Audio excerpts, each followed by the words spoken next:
the identifiers that are available in C++. These identifiers are invented for the programmer's use, like based on the application that is at hand, we give some meaningful names to the values that are to be used in the program, so that anybody who reads the program will be able to understand what the program is actually meant to do. And there are certain rules for giving the identifier names. They must begin with a letter or an underscore. They can be a combination of digits, alphabets or underscore, but they should not begin with a digit, they should begin only with a letter. No spaces or special characters or symbols are allowed, like you cannot have plus, minus and so on. You should not have spaces in between the alphabets in a identifier name. And it is always good and recommended to use meaningful identifiers. So, these are the rules we should bear in mind when we create identifiers in a program. And here we have given some examples. One is having only letters, the other is having a combination of letters and numerals.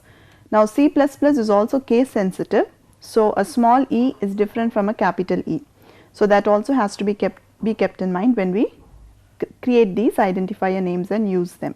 Next we move to literals. Now, literal is another name that is given to the word constant. So, we have already seen this concept of constants in detail in C. The same features, the same characteristics hold good in C++ also. So, literals are data items that never change their value during the program execution. Once you create a literal or a constant and you give it a value, it can never change during the execution of the program. Neither should you also accidentally change the value of that constant. In constants you have integer, which can hold only whole numbers. It cannot hold floating point or decimal or fractional numbers.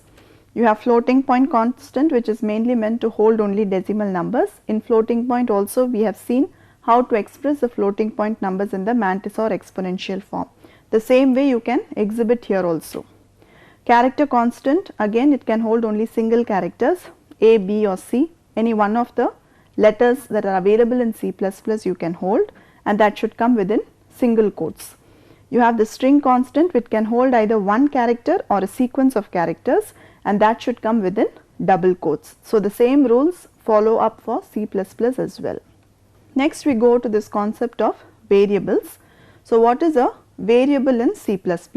Like identifiers, variables are also special names which are given to hold the values of the data that are used in the program. So, variable is a location in memory that has a name and may contain a value. So, it is a name to hold a value, and this, when you say variable and you give it a value, immediately the memory gets allocated for it. So, it identifies a space in the computer's memory which holds that particular value. So, these variables can be either integer, decimal, that is fractional numbers, or they can be characters. When you have sequence of characters, they form a character array or a string.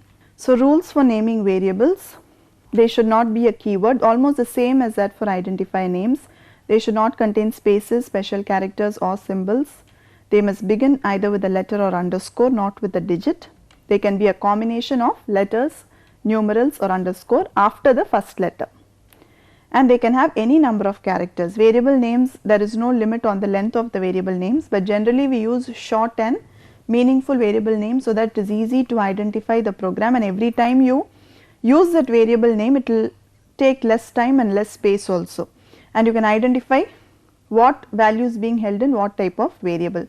Say you calculate the area, you need to have either the side of the square or the length and breadth of the rectangle. So, if you give L and B, such short variable names, it is easy to write the program and execute it.